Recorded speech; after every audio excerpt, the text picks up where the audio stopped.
estamos iniciando o programa Realidades, Direitos Humanos e Cidadania, no seu espaço privilegiado de críticas e debates sobre grandes temas sociais.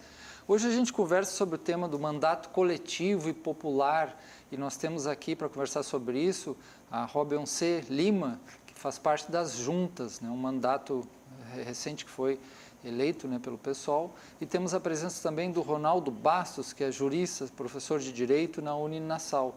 Sejam bem-vindos para a gente conversar sobre esse tema político, né? Inicialmente, o que seria, o que é, vamos, talvez o Ronaldo possa iniciar, falar sobre o que é um mandato político, né? Que às vezes não é uma coisa muito clara para todo mundo, né? As pessoas vão lá, chegam no dia de votar, vota, tem que votar em alguém, não sabe muito bem o que é a representatividade, o que é um mandato político. Vamos lá. O Estado, ele, de um modo geral, ele é uma ficção jurídica, né? O Estado, ele não se movimenta por si, né? Então, ele precisa de pessoas que decidam e manifestem com a sua decisão a vontade do Estado. O ideal é que, na minha opinião, pelo menos, é que vivêssemos uma democracia direta, em que cada cidadão pudesse ter a oportunidade de constituir essa vontade política. Só que pela complexidade da sociedade, né, e pela quantidade de pessoas que vivem sob o Estado, a gente criou, na modernidade, depois do chamado movimento constitucionalista, uma espécie de democracia que a gente chama de democracia representativa, né, que é na impossibilidade de todos participarem do Estado. O povo elege representantes e esses representantes vão decidir, né, formar a decisão do Estado, né? E a gente elege esses representantes a partir das eleições, né? Que é um ato periódico no Brasil. A cada 2 anos temos eleições e uma democracia pede que esse período eleitoral seja sempre periódico para que dê oportunidade para aqueles, no caso do parlamento, para aqueles que estejam fazendo um bom trabalho permanecer e para aqueles que não estejam fazendo um bom trabalho, a população retire essas pessoas. Então, uma democracia representativa é um tipo de sistema político em que nós elegemos representantes para constituir a vontade política do Estado. E a forma institucional em que esses representantes eles trabalham é chamado mandato político. O mandato é um período de tempo em que esses representantes vão constituir essa vontade estatal. Robeyoncé, como é que está sendo essa experiência, né, de juntas, né, 5 pessoas se uniram para constituir, representar um mandato aqui em Pernambuco? Como é que está sendo essa experiência? Como é que você vê esse papel, né, esse lugar que é essa representação, esse mandato? Não só a gente da mandata coletiva das juntas, mas como também o próprio Estado de Pernambuco e a própria Assembleia Legislativa entram para a história, né, de ter pela primeira vez um mandato coletivo dentro da Casa Parlamentar do Estado de Pernambuco, né? E a gente, em termos práticos, em termos técnicos mesmo, propriamente, a gente esbarra muito na questão da individualidade da política, né? Porque a gente, quando chega 5 mulheres na Assembleia Legislativa de Pernambuco para ocupar uma única cadeira, a própria Assembleia Legislativa e nem sequer qualquer um dos parlamentos que a gente tem no Brasil estava arquitetonicamente adaptada para essa nova modalidade de política, entendeu? Então, querendo ou não, vez ou outra, a gente chega com esse projeto político novo, mas a gente esbarra nessa institucionalidade, nessa própria questão regimental, né, que ainda hoje vê a questão da figura política, mas mais nesse senso individualista, nesse senso liberal de apenas uma pessoa ocupar um mandato, e não existe ainda essa possibilidade em termos regimentais, em termos de regras internas das casas parlamentares, de essa possibilidade de uma mandata coletiva, né? Então, a gente vem tentando dialogar, né, com a própria estrutura da casa e ver formas outras para que a gente possa trazer uma nova perspectiva, um novo ponto de vista, né, de candidaturas coletivas e mostrar que é possível mais de uma pessoa ocupar o mesmo mandato. Como é que vocês veem, assim, nem dá para dizer nos últimos tempos, porque já há tanto tempo, né, um certo grau ou um grande grau de desconfiança da população em relação ao político, né? Já vi pesquisas onde foram perguntados sobre profissões, a que menos se confia é o político, né? Como esse cenário, o que vocês acham desse cenário, desse descrédito do político? Isso é algo que tem um sentido, né? Tem um sentido de ser, isso de alguma forma prejudica ou não? É uma reação da população em relação ao político?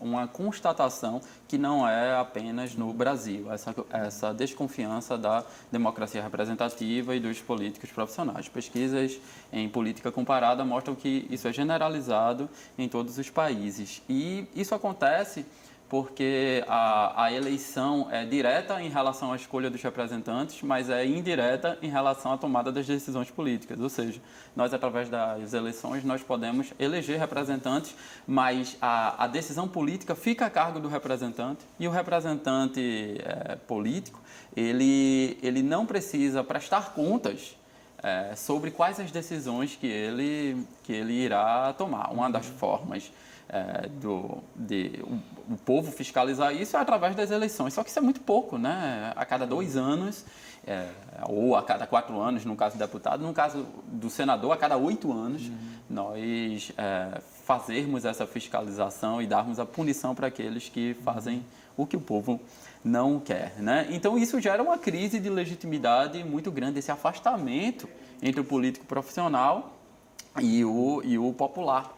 Né? Então, é em razão desse afastamento que há alguns anos já há a crise da democracia representativa e uma crítica a esse político profissional. De tal forma que, no ano de 2011, surgiram uma série de manifestações chamadas de Occupy, começou com Occupy Wall Street, né? Seguiram da chamada Primavera Árabe, né? Em que o povo cansado de transferir as decisões políticas para esses representantes profissionais, eles tomaram as ruas e disseram o que queriam efetivamente. Aqui no Brasil, surgiu em 2013, com as Jornadas de Junho, que foram na época da Copa das Confederações, evento preliminar à Copa do Mundo. Então, surgiu esse movimento de contestação, o que a gente chama em política de ação direta. Né? Então, o povo tomou para si uma nova forma de fazer política. Isso é um lado. O problema é que não é possível conduzir o Estado, não é possível discutir as coisas mais básicas em matéria de sociedade sem a política. Né? A política profissional, do jeito que ela está posta, é ruim. Sem a política profissional, nesse movimento que estão chamando de pós-política, é pior ainda, com o surgimento desses outsiders. Certo. Né? Robin, como é que você vê essa questão da população, da desconfiança em relação ao político, né? Mais uma vez, esbarra nessa questão da crise da representatividade, né? Porque a gente tem esse sistema representativo, né? Que é um sistema que está fadado ao fracasso e que na prática não representa propriamente a sociedade brasileira, né? Porque, por exemplo, a gente tem uma sociedade que é composta majoritariamente por mulheres e apenas 15% do Congresso Nacional é composto por mulheres. Então, assim, que Congresso Nacional é esse que diz que me representa, mas eu mesma não me sinto representada, sabe? Então, é uma coisa que a gente tem que discutir e debater, né? Novas possibilidades, novas modalidades de se fazer política para que a gente possa incidir politicamente nessa questão da própria desigualdade de gênero e também de raça, propriamente, né? Porque a representatividade nesse sistema de democracia representativa, ele é falho, já vem sendo falho há muito tempo, no sentido de não representar efetivamente, né, as pessoas que são subrepresentadas, digamos assim, né? Especialmente na questão de classe, de raça e de gênero. Eu já vi também pesquisas que mostravam, se for olhar a representatividade do Congresso Nacional, né, você vai ver, tem lá segmentos que necessariamente não representam a maioria da população. Né? Como é que você vê essa representatividade? É complicada se você analisar de um ponto de vista prático. O Brasil, 70%, 80% da população vive na cidade. Mas a grande parte dos representantes são do campo, né, da bancada ruralista, chamada bancada ruralista. As maiores bancadas são quais? São as ruralistas? A Bíblia, a bala e o campo, né? Boi São as Bíblia maiores. e Bala, né? Que representam uns segmentos, né, determinados, que têm muito mais representantes do que proporcionalmente, se fosse olhar, proporcionalmente, né, olhando os outros segmentos, né? da mulher, né? A mulher é a maioria da população e aí é Sim. totalmente étnico também. subrepresentada a questão étnica, né? Os negros são a maioria da população e, no entanto, estão subrepresentados, né? E o mandato coletivo, que é essa ideia aqui do programa, a importância de um mandato, a política, né? A dimensão da participação popular. O que é um mandato coletivo, né? E depois eu queria ver também como que se formou as juntas, né? Tá. O mandato coletivo, como o Robinho tinha dito, a política tradicional é feita a partir da candidatura unipessoal. O TSE considera que a candidatura é um ato personalíssimo, né? Então é o CPF que vai estar lá no registro de candidatura, né? Só que, como a gente vem argumentando, há essa crise de legitimidade da democracia representativa e o mandato coletivo surge nessa ânsia de mais participação popular, né? Tomada efetiva das decisões políticas. Então, o mandato coletivo é uma tentativa de, ao invés da decisão política ser tomada pelo detentor do mandato sem dar justificativas para ninguém, você forma um grupo de pessoas em que essas pessoas são representativas de determinados segmentos sociais, como exemplo, as juntas são representativas de mais de um segmento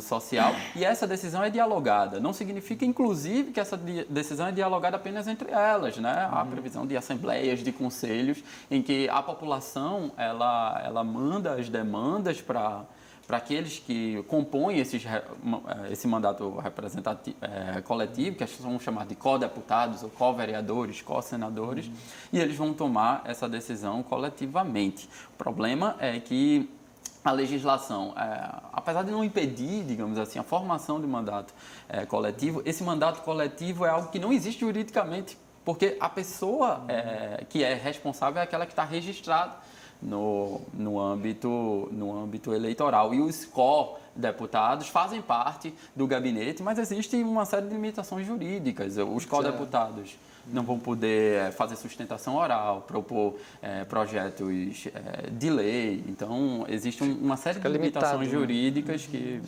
deveriam ser debatidas. Como é que surgiu essa ideia de vocês, né? Parece que a primeira expressão disso aconteceu no país em 2016, não foi? Vocês falaram que foi em Alto Paraíso, né? E aí, como é que surgiu essa ideia de vocês e quem são as juntas?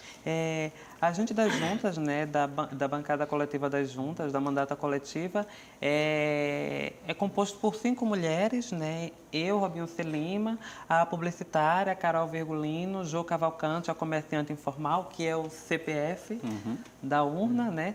Joelma Carla, né, que é estudante e representa a juventude do campo, e a professora do Estado, Kátia Cunha, né? E a gente vem nessa perspectiva de trazer uma nova forma de fazer política, né? A gente encontrou uma maneira tal de incidir na política de uma forma diferenciada, né? A gente já tinha em comum as opressões, né, da sociedade machista. Somos mulheres de diversas áreas, mas o elo em comum que liga nós 5 é justamente tanto essa opressão do machismo e da misoginia, como também a própria exclusão do sistema político, né? Porque a gente somos mulheres que nenhuma das 5 tinha sobrenome político. Então, se a gente fosse concorrer no sistema eleitoral, como diz a regra eleitoral, cada um individualmente, era bem provável que nenhuma das 5 conseguissem o coeficiente eleitoral para poder conseguir uma cadeira parlamentar. Então, a gente, estrategicamente, a gente pode até dizer que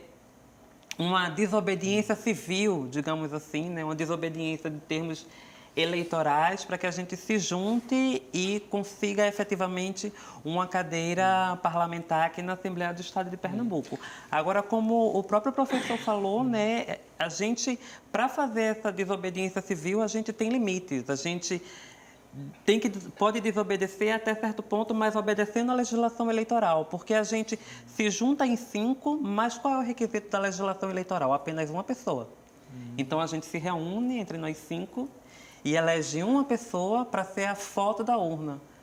Porque é muito nesse sentido de que a sociedade evolui sempre à frente da legislação, né? A sociedade está sempre mais avançada e a legislação vem a reboque. Então a gente traz essa ideia e junto com essa ideia a gente traz e deixa claro, explícito a necessidade de se reformular a legislação para que, por exemplo, 5 mulheres ou 10 mulheres possam aparecer na mesma foto de uma urna, né? E os colegas lá da Câmara, né? Então, da Assembleia, né? Então, como é que olham para vocês? Assim? Então, acham interessante essa experiência? Ou é um pouco diferente? Sim. O pessoal lá ficou surpreendido e achou uma experiência interessante. A gente acredita que nas próximas eleições municipais, né, vão vir chover de candidaturas coletivas para vereança como para prefeituras também. E para eleger, não é fácil, né? Eu estava vendo uma pesquisa, Sim. pena que eu não trouxe as pesquisas, hoje eu falo, mas isso podem consultar. A ligação entre o dinheiro gasto em campanha e quem se elege. Aí dá para ter ideia, né? Quanto mais dinheiro você investe, a possibilidade é altíssima, muito mais alta de se eleger de quem investe pouco, né? Como é que fazer uma campanha nos dias de hoje, assim, né? Com a questão dos recursos, como é que... É isso para vocês, como é que foi, assim? A gente, como se candidatou pela primeira vez, né? Porque pela regra do partido, quem já tem um mandato, aí recebe mais recursos para poder fazer campanha, porque a prioridade é a reeleição do candidato que já está. Mas a gente conseguiu uma quantidade de verba pelo partido, mas o que ajudou a gente prioritariamente foi as vaquinhas, né? Que a gente fez vaquinha virtual e conseguiu bastante recursos financeiros suficientes para a gente poder tocar a campanha. É claro que a gente não teve condições de percorrer os mais de 180 municípios da cidade, do estado, aliás, mas a gente conseguiu estourar a bolha, digamos assim, porque mesmo nos locais que a gente não conseguiu chegar, a gente teve foto, né? Inclusive teve foto até em Fernando de Noronha. A gente não conseguiu botar os pés em Fernando de Noronha, mas mesmo assim ainda teve voto lá e mostra o quanto essa ideia de mandata coletiva foi recebida pela população. Foram praticamente 40 mil votos, né? Isso. Então, são consideráveis, assim. Mas a gente está, nosso intervalo agora, logo já voltamos a conversar sobre esse tema do mandato coletivo popular aqui com os nossos convidados, já.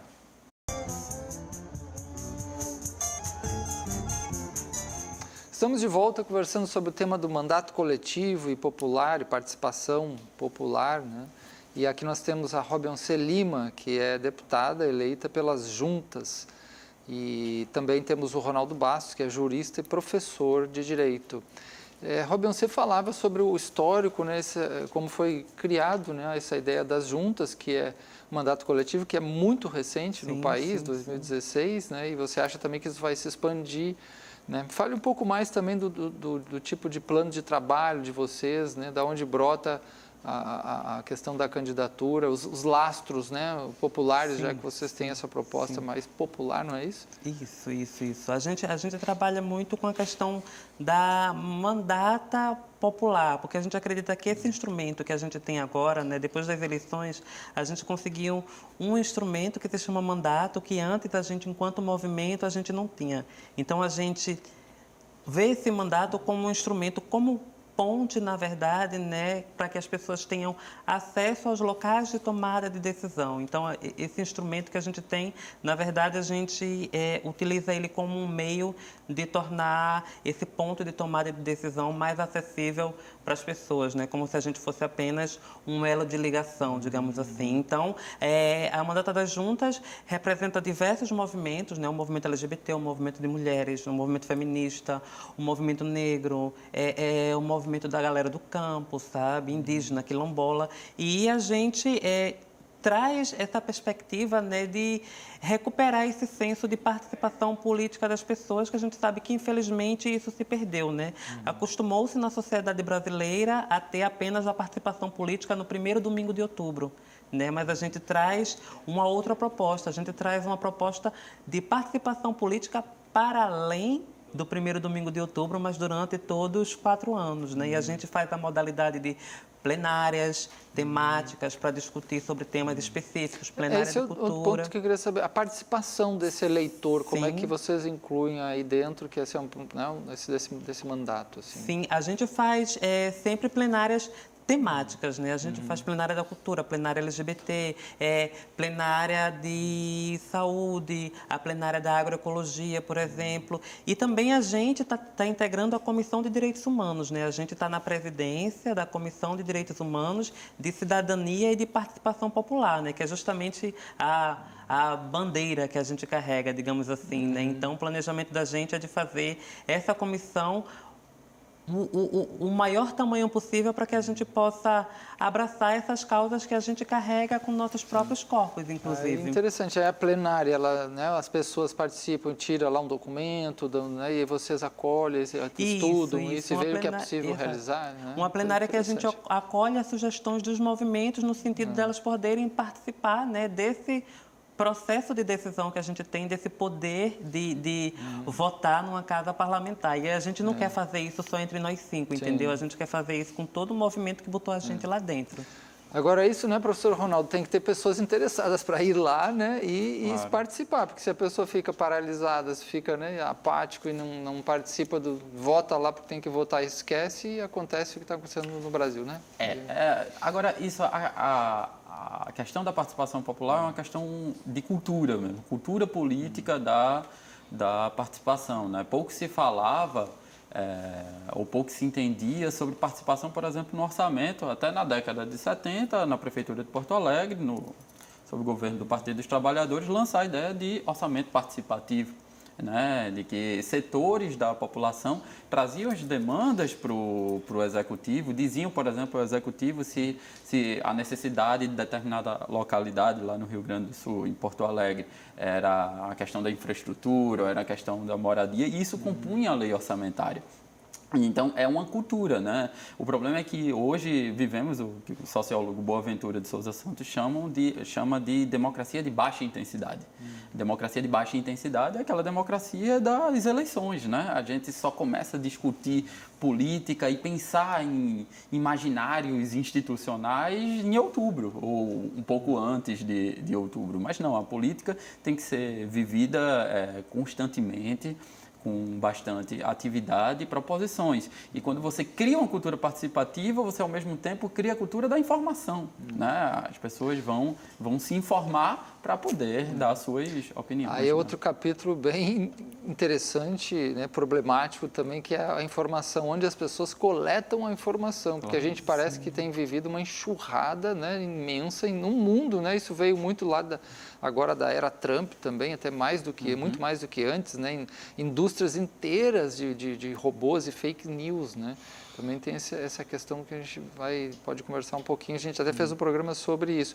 Agora, sobre os tipos de mandato coletivo e os desafios desse mandato. Temos basicamente dois tipos de mandatos coletivos, né? Ou é o estilo que a junta seguiu, que é registrar a candidatura de uma pessoa representativa daquele grupo, e quando essa pessoa é eleita, entra com elas co-deputadas, formando o gabinete e essas decisões coletivas, ou que foi, a primeira experiência foi lá em Alto Paraíso, em Goiás, e um segundo tipo de mandato coletivo é um determinado coletivo, um determinado grupo, todos se candidatam, a maioria registram a sua candidatura, e aqueles que forem eleitos dividem o mandato. Lá em Belo Horizonte ocorreu essa experiência, um agrupamento feminista, e duas foram eleitas das várias que estavam fazendo campanha, e quando elas foram diplomadas, tomaram posse, elas juntaram os gabinetes e formaram a chamada gabinetona, né? Então, na verdade, isso é uma questão de estratégia política, né? Cada grupo vai ter que definir qual é a estratégia que melhor se adeque à sua região, né? E os desafios do mandato coletivo são desafios ligados, de um lado, ao ordenamento jurídico, de um lado, à questão da política, né? O ordenamento jurídico, a gente sabe que a legislação, tanto constitucional quanto eleitoral, é uma legislação que considera a candidatura de modo individual, né? O registro da candidatura, mas também tem várias outras coisas que vão ter que ser discutidos. Por exemplo, como é que fica a imunidade parlamentar de um mandato coletivo? Todas vão ter imunidade parlamentar. O que é imunidade parlamentar? É aquela isenção que o parlamentar tem por seu proferimento de palavras, opiniões e votos, né? Ele não pode ser perseguido por uma opinião que ele manifesta em parlamento. Como acontece se ocorrerem crimes durante o mandato parlamentar, quem vai ser responsabilizado. E a questão de ordem política é que o mandato coletivo, como tem essa questão individual, ele tem que ser filiado a um determinado partido político. E o partido político é representante dessa chamada velha política, em que, ou a política tradicional, é uma palavra melhor, em que essa política é individualizada. E o mandato coletivo, ele vem com uma estrutura disruptiva, mas ele tem que ser filiado a esse partido. Então, como é que vai ficar essa questão, esse debate entre duas ideologias, de duas formas diferentes de fazer política? A gente pode até depois falar de ações judiciais para candidaturas sem filiação partidária. A gente pode ser um debate. Roberto, eu fico imaginando assim, um tema delicado e vocês estão em 5, aí, digamos, né, uma parte do grupo quer uma coisa, outra quer outra, e aí como é que vocês fazem? A gente discute muito? Né? Discute. A gente tem a regra geral do consenso, né? Obviamente, a gente já tem pré-posicionamentos, digamos assim, porque, por exemplo, todas 5 estão querendo a legalização do aborto, né? Todas 5 trabalham em defesa do empoderamento das mulheres. É raro, muito raro, que aconteça divergência entre a opinião de uma codeputada ou outra. Mas, quando acontece, a gente entra no sistema de consenso, né? E é meio que uma conversa em que a gente se consensua e entra em acordo, que são acordos que, claro, né, às vezes a pessoa tem que abrir mão de uma coisa para receber outra, mas sempre com a decisão uníssona. E muitas vezes também a gente escuta até o movimento social, né, porque a gente tem também uma modalidade de participação política que se chama de conselho político, né, porque muitas vezes a gente tem essa preocupação e esse cuidado de quando for tomar uma decisão, o que vai acontecer com essa decisão, como é que vai respingar nas pessoas que colocaram a gente ali dentro, sabe? Então, a gente precisa, muitas vezes, desse ponto de vista externo da tomada de decisão da gente. Por isso que a gente tem também a modalidade de participação política, que é conselho político, né? Como se fosse um agrupamento de movimentos sociais consultivo para a gente poder tomar a decisão. Mas a gente sempre consensua, seja entre nós 5 ou seja com o movimento social, e aí vai a representante, né, com o CPF, vai a representante, leva o dedo e vota. Ela vai apenas obedecer à formalidade do regimento interno da Assembleia, né? Ela está lá votando individualmente, mas a decisão ela está levando é uma decisão coletiva. Professor Ronaldo, fale um pouquinho mais sobre a crise de representatividade no país. A gente falou um pouco sobre a desconfiança, né, do eleitor, do cidadão, está muito cansado de algumas coisas, mas aí tem a falta de participação também, né? Parece que tem uma cultura que já soma uma coisa com a outra, né? Essa falta de participação, a desconfiança, os problemas que muitos políticos apresentam, né? E aí também os limites da própria democracia representativa, né? Mas também um pouquinho o que você acha da democracia brasileira, assim, uma visão mais geral? Assim.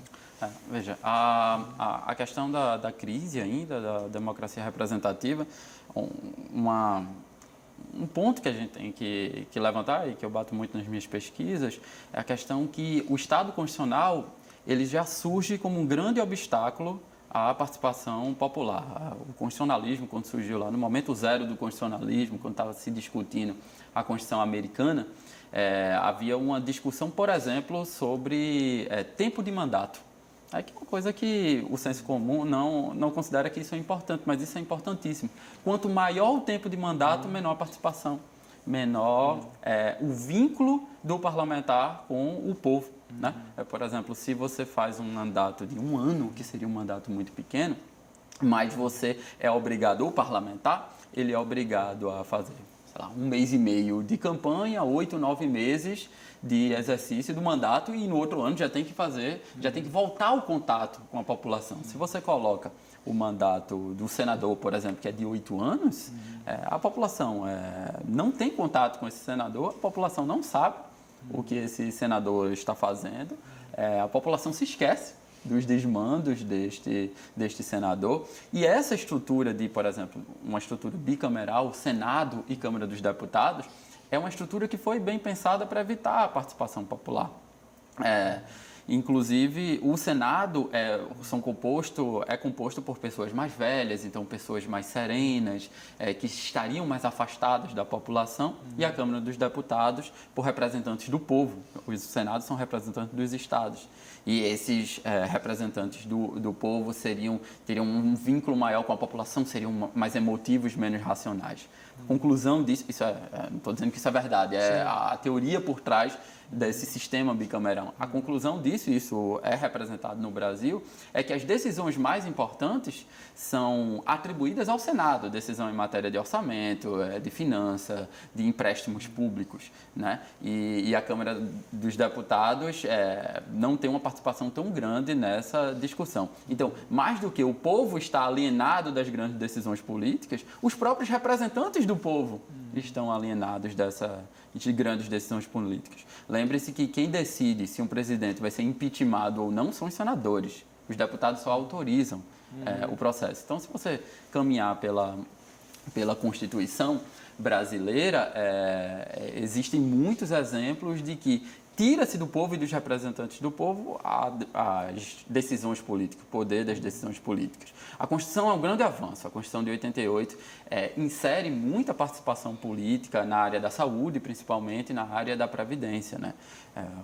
Na década de 2010, o governo Lula se notabilizou pelas conferências nacionais de políticas públicas em matéria de saúde. Só que há uma limitação decorrente do Estado constitucional. Eu pesquisei isso na minha tese de doutorado, em que, embora a Constituição é um documento dividido em duas partes, uma é a Carta de Direitos e a outra é a distribuição do poder, a organização do poder. A Carta de Direitos é muito moderna, é do século XXI, tem muitos direitos plurais, participativos. Só que a divisão do poder continua com a mesma estrutura do século XIX. Há um choque, o problema então, entre é uma que parte quando e há outra. o choque entre a demanda por participação e o poder de conceder essa demanda por participação, sempre prevalece a concentração de poder. O que acontece é que, às vezes, um presidente ele utiliza o povo para ser como se fosse uma massa de manobra para defender a sua agenda política, que pode ser popular ou não. Só que o povo não tem uma estrutura institucional para propor a sua própria agenda política com eficiência. Pois é, porque olhando toda essa estrutura que foi feita para representatividade, para participação, isso é uma montagem da democracia, né, assim, extremamente complexa, né, mas tem muitos canais de participação também aí. E como que, né, com tudo isso, com todos esses avanços, a gente tem um país com tanta desigualdade social, um dos piores do mundo, né, de econômico, de renda, né, de acesso, etc. Como é que vocês veem essa situação, né? Um país tão rico como o Brasil, né, uma das potências de riquezas naturais e de potencialidades também em ciência e tudo mais. Por que tanto sofrimento esse povo? É difícil, né? Como é que vocês veem isso? E a gente sabe que, infelizmente, é um sofrimento que também é consequência do próprio desconhecimento da população sobre essa política e do próprio desconhecimento da população de saber que pode exigir, né, dos políticos a política pública adequada para o seu bem-estar e para a sua qualidade de vida, sabe? É como se a ignorância política fosse interessante que fosse mantida, né, para que as pessoas e a população e a sociedade civil não sentisse falta de exigir da gente, não sentisse falta de cobrar da gente o cumprimento de políticas públicas, o cumprimento muitas vezes até de promessas, né, que são prometidas em campanha e não são cumpridas sequer. Pois é, e muitas vezes o povo se fixa muito assim em certos cargos, é o presidente da República, né? Quer dizer, aquele ali que vai mudar tudo, né? Aí cria uma super, né, expectativa em cima daquilo e que não ocorre, né? Aí é uma situação bastante difícil, né?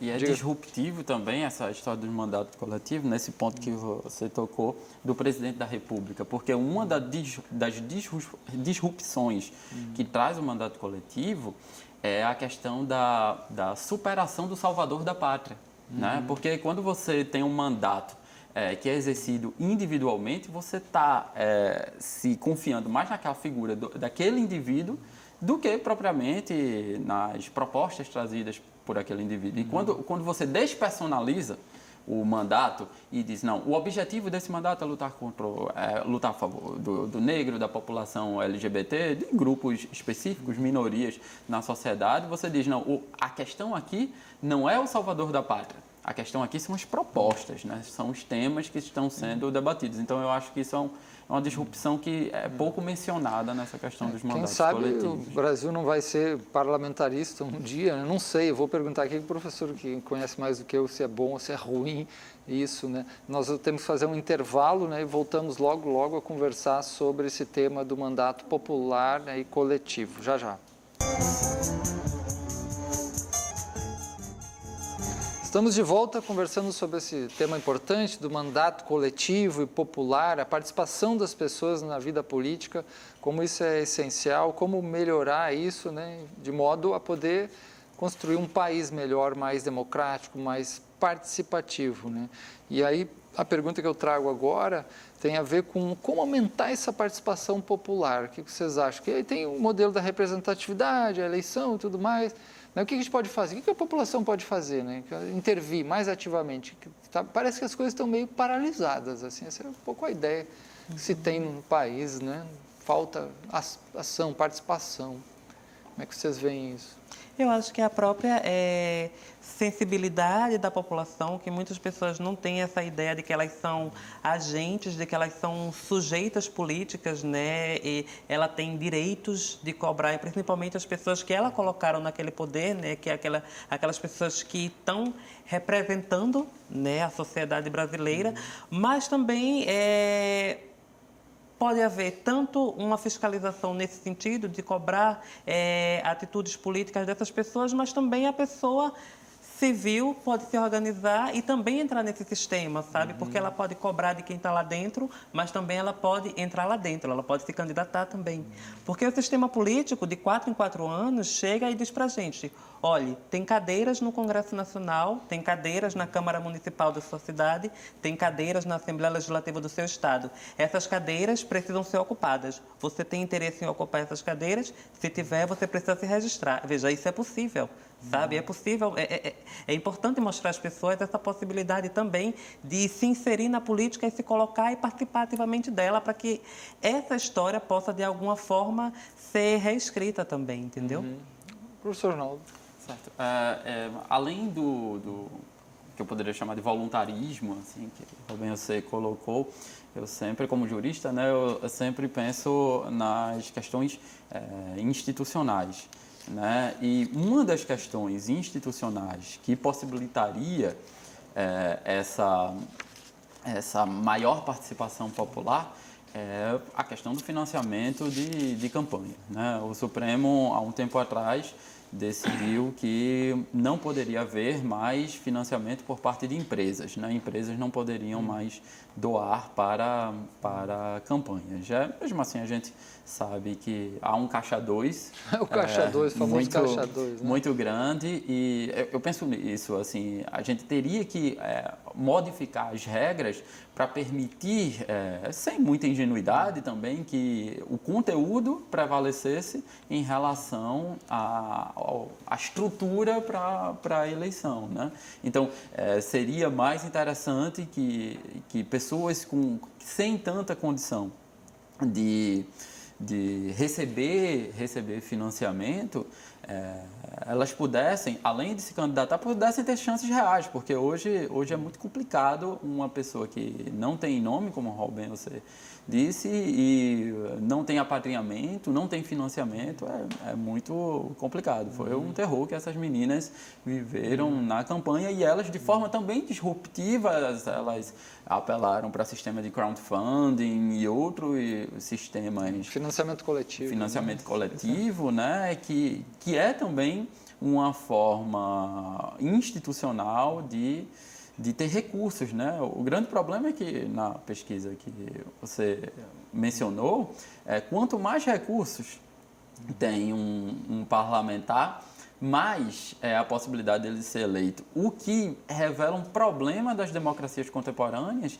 que aqueles que possuem mais recursos, possuem condições de contratar um marketing mais profissional, são aqueles que têm mais chance. Ou seja, é mais a forma como você entrega uma determinada proposta do que a proposta em si. É claro que com esses movimentos de internet, redes sociais, isso foi um tanto quebrado, né? Essa estrutura. Mas é quebrado para os dois lados, né? É quebrado para os progressistas e é quebrado para o conservadorismo. E também com esse mundo virtual que vem a avalanche de fake news, claro, inacreditável no momento da eleição, né? Até depois também, né? Incrível, né?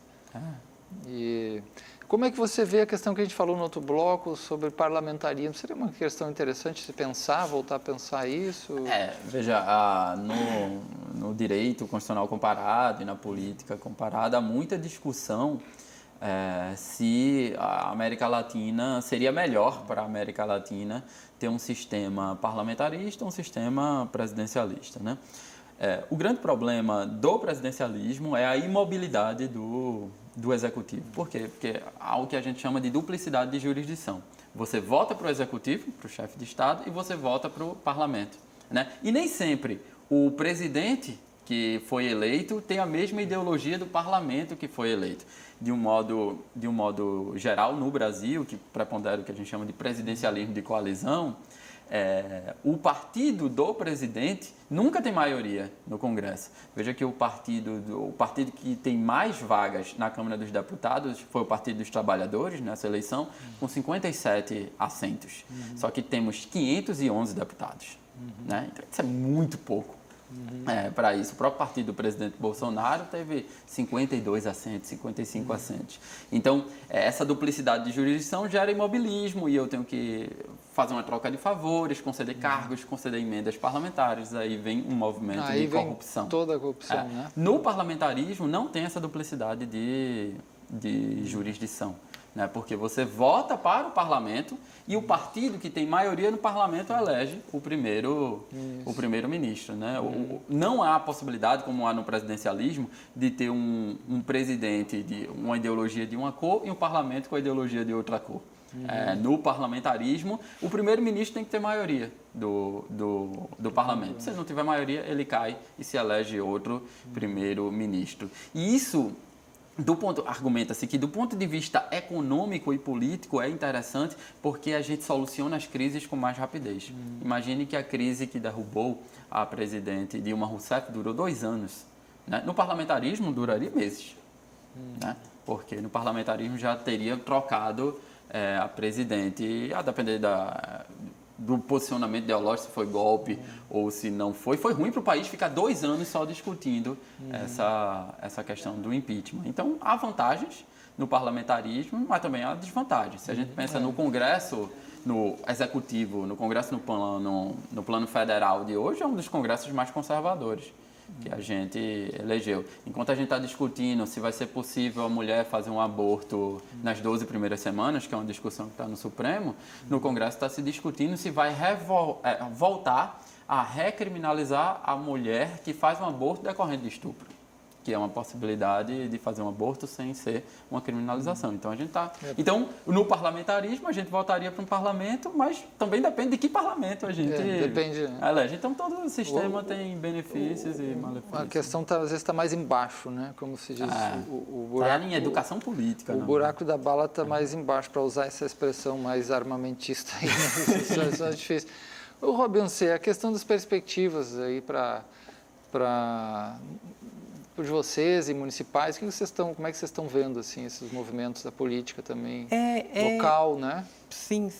A gente está se articulando no sentido de fazer uma turnê, né, pelos municípios do estado de Pernambuco, no sentido de explicar como é que funciona essa mandata coletiva, né, no sentido de explicar a metodologia, explicar como é que a gente funciona e como é que a gente trabalha, porque houve uma curiosidade muito grande, né, sobre isso, como a gente é a primeira mandata coletiva no estado de Pernambuco, e aí as pessoas, nessa eleição para 2020, já imaginam essa possibilidade possibilidade de se candidatarem de maneira coletiva nas eleições municipais em cada um dos seus respectivos municípios. Então, inclusive, a gente fica muito contente, né, de saber que está participando dessa mudança, né, porque do mesmo jeito que a gente teve como referência a própria bancada a gabinetona de Minas Gerais e também o próprio pessoal lá da vereança de Goiás, a gente também está sendo referência, né, para a multiplicação dessas ideias de participação popular em mandatas coletivas. E a participação feminina, assim, como é que vocês... Esse é um dos pontos de vocês, de ação, Sim, de promoção sim, da sim, participação sim, feminina na sim. política, né? Eu acho que é o guarda-chuva maior, assim, a pauta maior da gente é a participação feminina na política, a participação das mulheres na política. O próprio fato de a gente estar lá, né, já é algo simbólico e marcante, digamos assim, né? O direito das mulheres na política é algo recente, né? A gente só teve direito a voto em 1932. Sabe? Antes disso, a gente não podia votar e nem sequer ser votada, sabe? Outra pergunta, nessa trajetória de vocês aí, tanto você pessoalmente e o grupo também das outras 4, sofreram algum tipo de preconceito nessa ordem, né, da questão da mulher, da questão da sexualidade? Sim.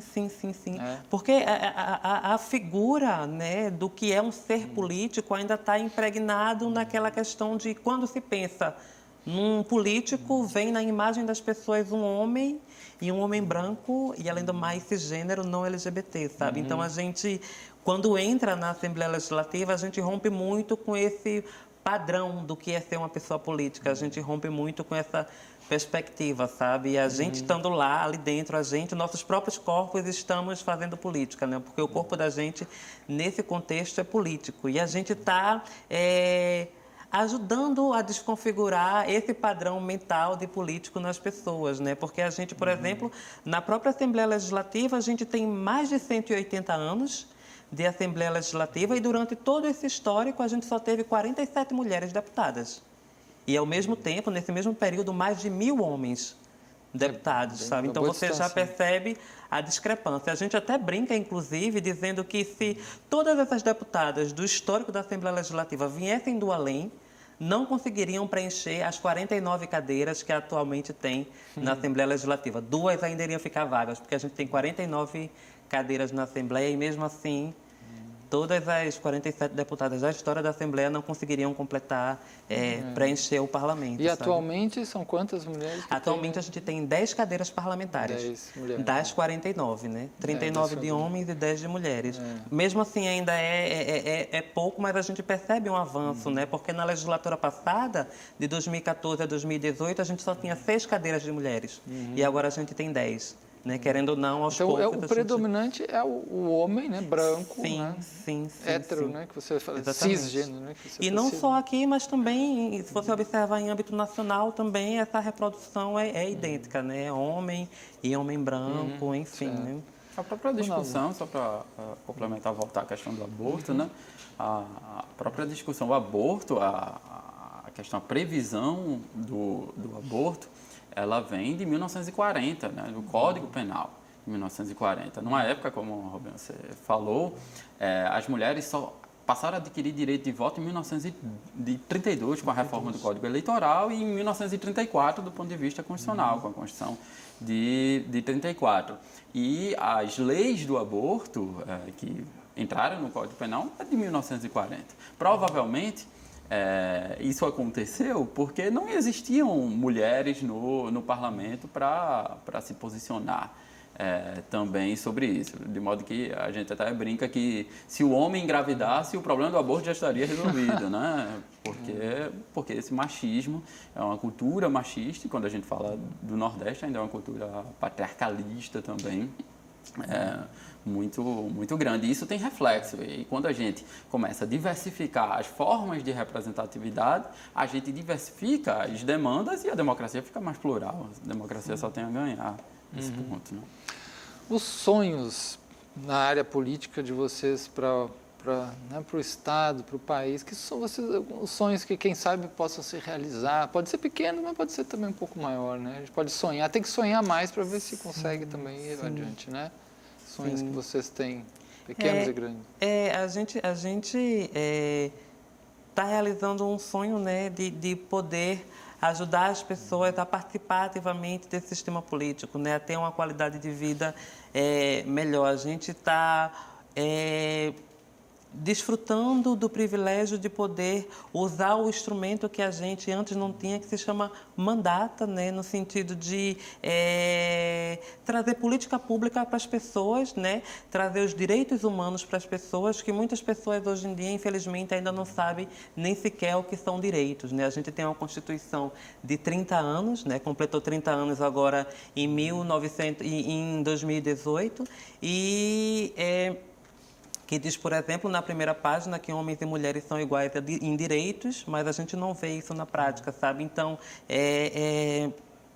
o sonho das juntas que está sendo realizado é justamente poder modificar um pouco essa perspectiva e tirar esse código, sabe, do sistema constitucional do papel, para que ele finalmente comece a ser realizado na prática, né? E não fique apenas numa folha de papel guardada no texto constitucional. Certo. Ronaldo? Eu sou professor, né? Muitas coisas. Então, meu sonho, evidentemente, é ligado à educação. Eu tenho um canal no YouTube onde eu dou aulas de graça, tentando dar uma formação jurídica àqueles que não são juristas, né? Como é que é o nome do canal? Se jogar meu nome, Ronaldo Bastos Júnior, Ronaldo Bastos. aparece blog Ronaldo Bastos, aparece blog Ronaldo Bastos, tá. e-books gratuitos e aulas gratuitas sobre temas atuais, uma análise mais jurídica desses temas atuais. Eu sei que eu sou professor numa nação de analfabetos funcionais, né? No último retrato da leitura do Brasil, 87% dos brasileiros nunca tinham comprado um livro. Nossa. Então, isso tem reflexo na qualidade da nossa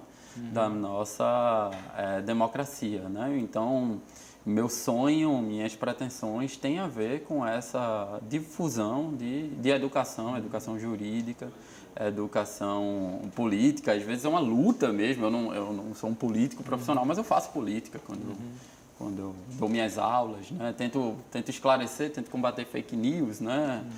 Eu faço política. Às vezes realmente é duro, mas você sempre aqui e ali você está plantando, né? Você planta para um futuro, né? Às vezes o aluno não reconhece no início, mas você planta para um futuro. Tem um fato rapidíssimo que me marcou muito. Eu sou assistido também por países africanos de língua portuguesa, né? E uma vez um moçambicano me mandou um e-mail, eu colocava vídeos toda segunda-feira, né? E eu já estava cansado no meio do doutorado, né? Eu não ganhava nada com aquilo e consome muito o canal do YouTube. E aí o moçambicano disse assim: professor, eu viajo 3 horas, porque eu sou um líder comunitário, eu viajo 3 horas, porque eu não tenho um computador aqui, para assistir às suas aulas na universidade, lá em Moçambique. Ele mandou uma foto do professor dele colocando meus vídeos para esses alunos que não têm estrutura, né, para isso. Né? Então, sempre que eu penso em desistir, eu lembro do moçambicano. Eu nem sei se ele me assusta mais, porque faz um tempo, mas eu sempre, um possível moçambicano ou uma possível pessoa que precisa desse conhecimento gratuito, precisa que esse conhecimento de qualidade seja difundido. Então, eu acho que talvez eu possa contribuir de alguma forma. Então, esse meu sonho é um país de não analfabetos funcionais. Né? Estamos no fim do nosso programa, né? Felizmente, esse tema muito importante aí. Vamos deixar também a recomendação para o nosso telespectador que ouça na 99.9 o programa Realidades, o Cotidiano à Luz do Saber, né? Lá com a apresentação da professora Lorane e meu apoio também, todo domingo às 18 horas na 99.9. O nosso e-mail aqui, realidades.tvu@gmail.com, realidades.tvu@gmail.com para qualquer contato.